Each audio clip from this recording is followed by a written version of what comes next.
Thank you so much. And now we're going to Elizabeth has to be in Shrewsbury soon. So we're going to change our agenda a little bit and introduce her. It is long since past due that this Commonwealth has sent a woman to the United States Senate. Woo!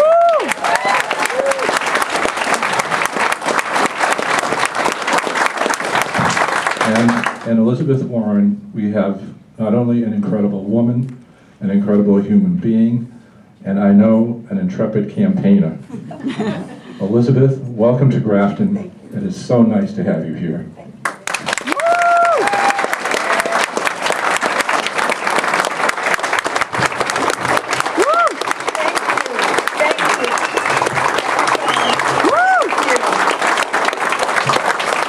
Thanks so much.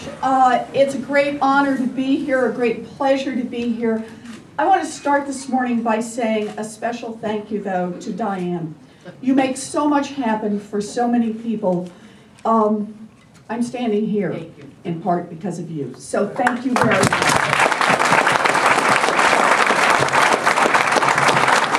I also want to say to the congressman, and to the congressman, you make us proud. Yes. Thank you. Thank you for all of you.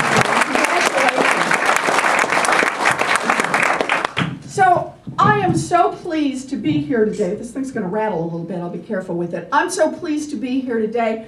You know, I get a chance to go out and do this. This has been enormously exciting. I know it doesn't fool anybody in this room, so I'll put it straight out there. This is the first time I have ever been a candidate for public office. I didn't even run for student council. But this is not the first campaign I've ever run. I ran a campaign for a Consumer Financial Protection Bureau.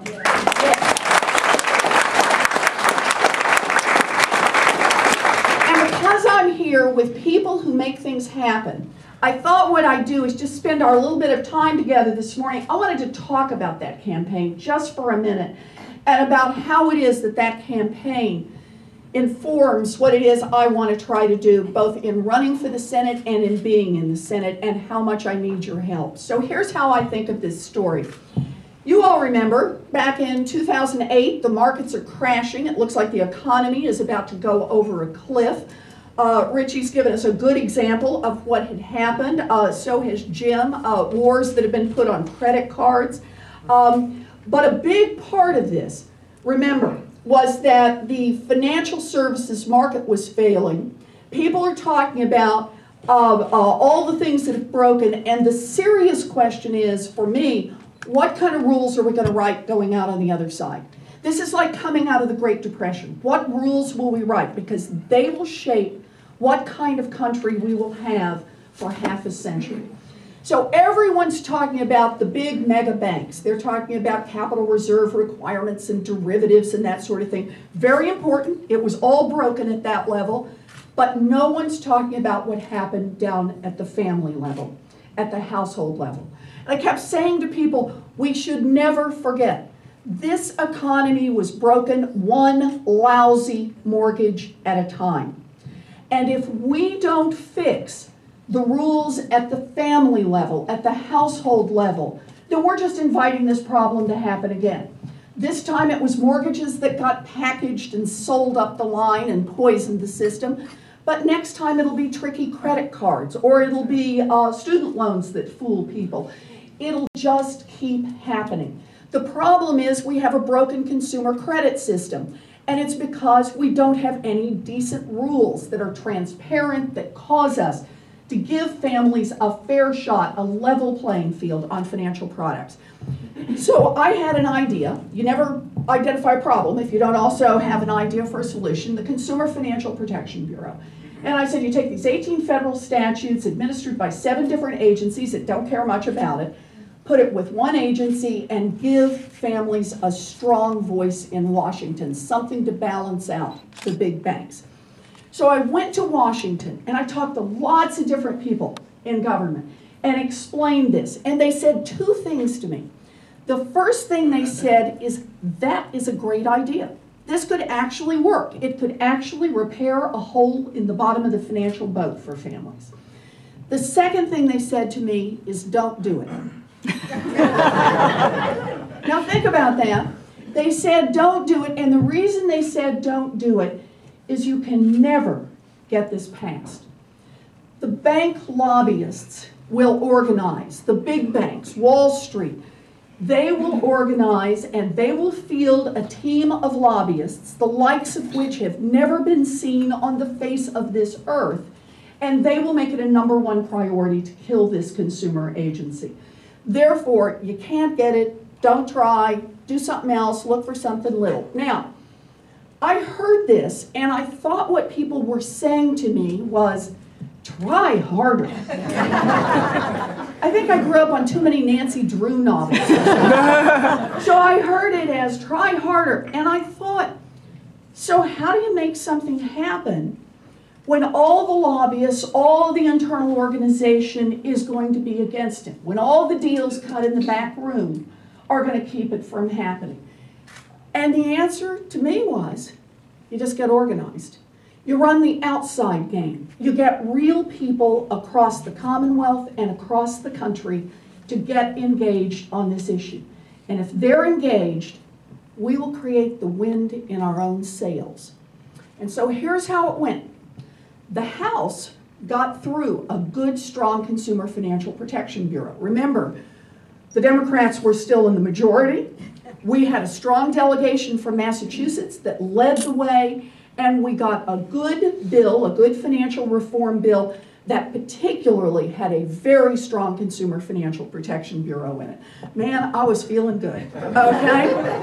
Until the folks from the House explained to me, wait till you get to the Senate, baby. The Senate, where things go to die, right?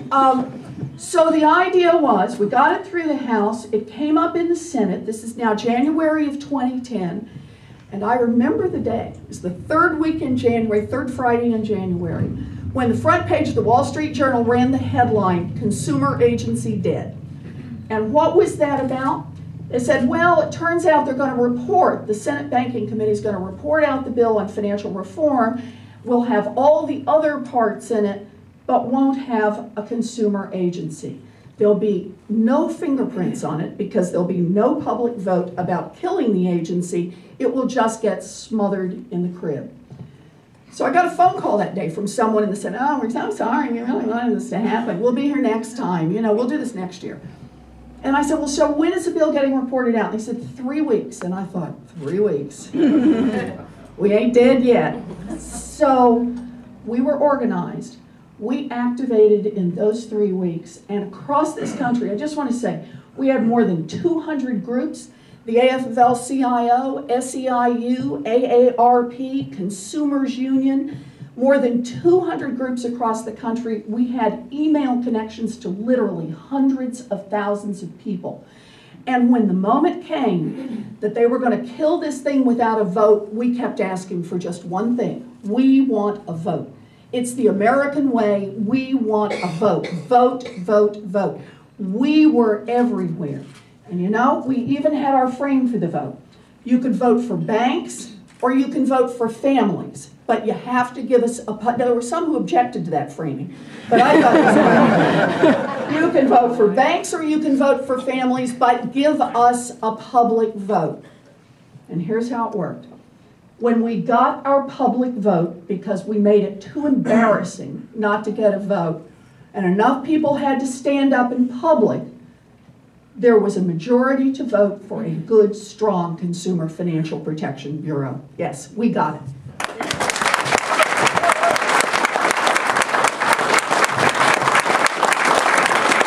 Now, I tell that story because, for me, this story changed my life. It changed my understanding of why I decided I wanted to go to the United States Senate. It took me a long time. There were some other pieces and other parts to the trail. But when the question came about running for the United States Senate, it was that story that made me believe. Because what I take away from that story is, first, when we care about something and we get organized and we get behind it, together we make it happen. When someone tells you you can't get anything done in Washington, just look back at them and say, consumer agency. We did it when people said it's not possible. That's my first lesson. Yes, we can.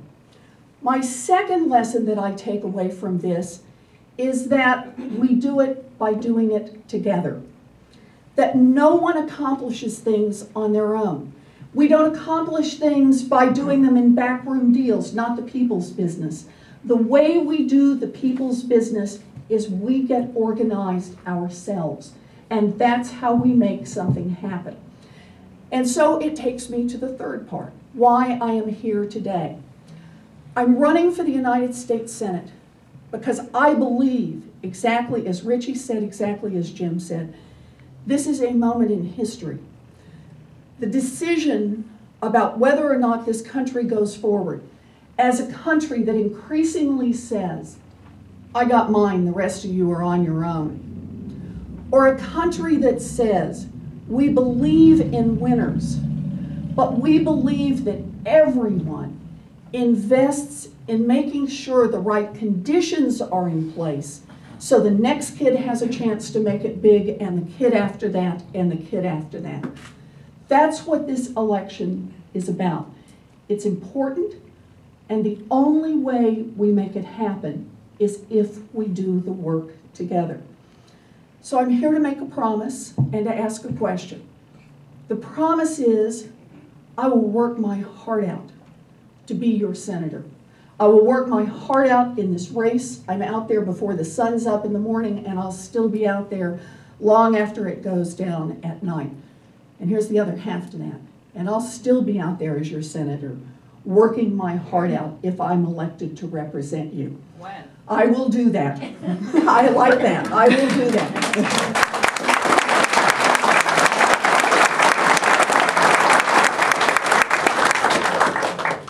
But to win this race, and more importantly, to make the changes we need to make, we have to do this one together. I need everyone in this room to be out there every single day. I need you today, I need you tomorrow, I need you the next day. I need you to Facebook and to tweet and to telephone and to fax and to make sure that you are connected with others in this state. I need you to talk to the person standing behind you in line at the grocery store. I need you to talk to the person waiting for a sandwich or the person pumping gas, because we need for everyone in this Commonwealth to know what's at stake in this election, in every House race, in every Senate race. And then here's what I need even more. We need to do this every single day until the election, and then we need to do it every single day after the election. We will be judged by what we do. We know in this room what is at stake in this election. And so it comes to us to do the hard work day after day, ultimately to put the wind in our own sails, to push this country, to bring this country, to lead this country in the right direction. This is about our future, about our children's future, about our grandchildren's future. I am here, in part, to honor my parents, who are long gone, but who knew they were raising their children in an America of opportunity. And I am here because I am committed down to my toes that my 3 grandchildren will grow up in an America of expanding opportunity. And I'm here with the people who are going to help make this happen.